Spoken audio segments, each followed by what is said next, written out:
Selling is a very interesting dynamic, and it's almost like gates. Let me show you the gates now that I actually think are really interesting now that the customer has to go through. Because I think the customer is changing, and I think sales has changed.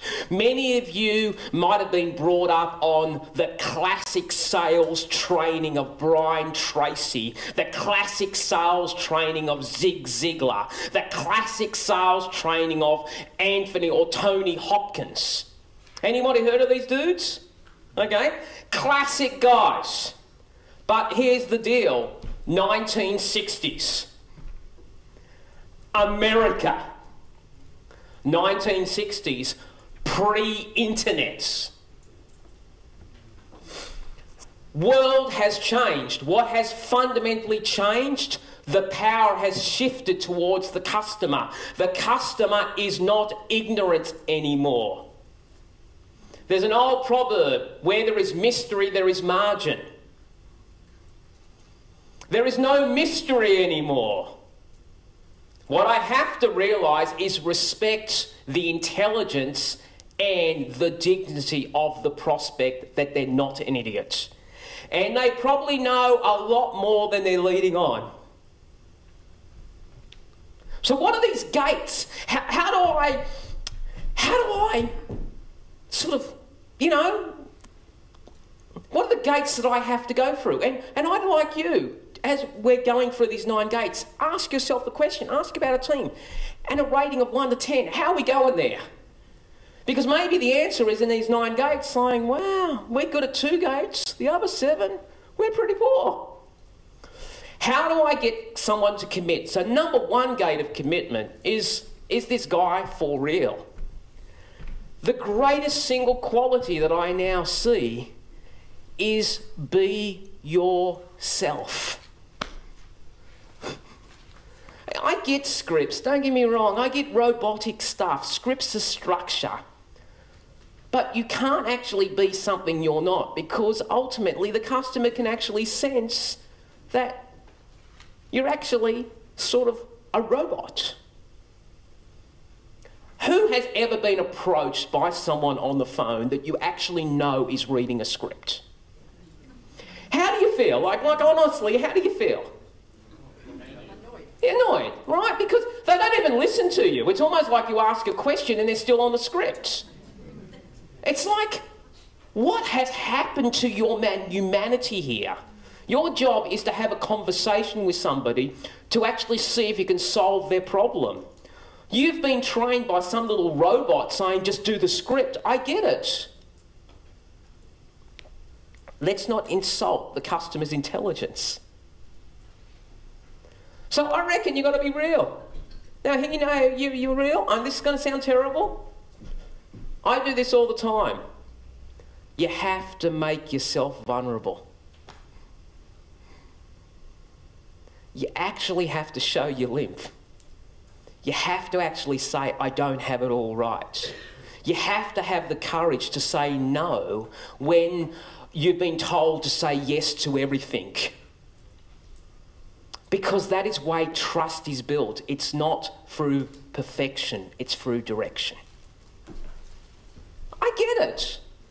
I can trust you because you know what? You are breaking the mold of a salesperson. You are becoming a trusted advisor, which is essentially the positioning you want to get to. Number 2, is he telling me the truth? Now, it is incredibly important that you have this powerful arsenal behind you, because irrespective of any marketing material you put together, I'll go bullshit, bullshit, bullshit. Okay, you understand that completely. We are living in a skeptical society. The believability is essentially in your other customers, what they say about you. It is so important that you actually have testimonials. It is so important that you have endorsements. It is so important that you have case studies. It is so important that you actually share openly and say, speak to one of our clients. Don't trust me. In fact, you shouldn't trust me. And they go, great. Number 3, is he knowledgeable and competent? So I reckon you've got to have credibility. You actually got to know what you're talking about. And this is where product knowledge is important, you know, and you've got to know, and you've got to be able to, wow, you're an authority.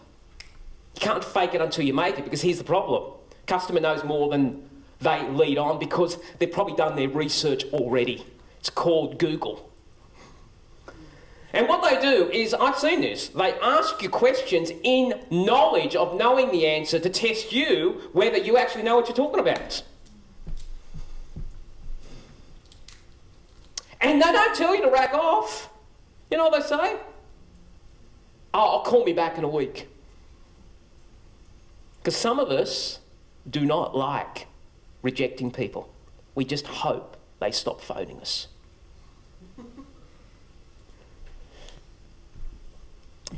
Is he appropriate for me? Am I a good fit? Really important. Number 5, is he listening or just peddling? Like, is he doing the traditional stuff of, here is my PowerPoint slide, here are my brochures, let me now, forget the language, vomit over you. Because I want to get myself puffed up, because I want to show you all my amazing knowledge. Happens. Now, it will happen if you've come from a technical background. Some technical people struggle in the area of sales because they have the curse of knowledge, and they sometimes want to share that. You almost have to actually make complex things simple, not simple things complex. But we have this desire for complexity, because why? I don't know, it's a bit of an ego thing. You know, I do it all the time. I work in companies, and I'm telling you, the memos that I have seen from these companies, I said, you can say the same thing in 2 lines that you've actually done in 2 pages. But they say, no, you don't understand, Tony. We have to speak this way. Overall, can he be relied on? Sword safety. Got it. Number 7, do I understand enough about what he's going to do for me? Am I comfortable with him? Do I really, really do it? So that's important. Number 8, am I making the best choice versus other choices? Superiority, comparison. They're going to do that. I recognise they're going to do that. Why don't I do that for them? Great car organisations don't hide the fact they've got competition. Here's what they do. They create a checklist. So, hey, we know you're going to do this. You're not stupid, so guess what? We'll save you time, we'll do it for you. Of course, ours just looks far superior because we're ticking all the ones that we're really good at. Number 9, am I paying a fair price? Because price is a formula, and it's a very simple formula. Value for money is price over benefits. What a lot of companies do is they don't highlight the benefits, they lower the price to win the deal. 2 ways to play the game. How have we articulated in our marketing the benefits? Not the features. We can get very feature frenzy. Got to actually smash the benefits.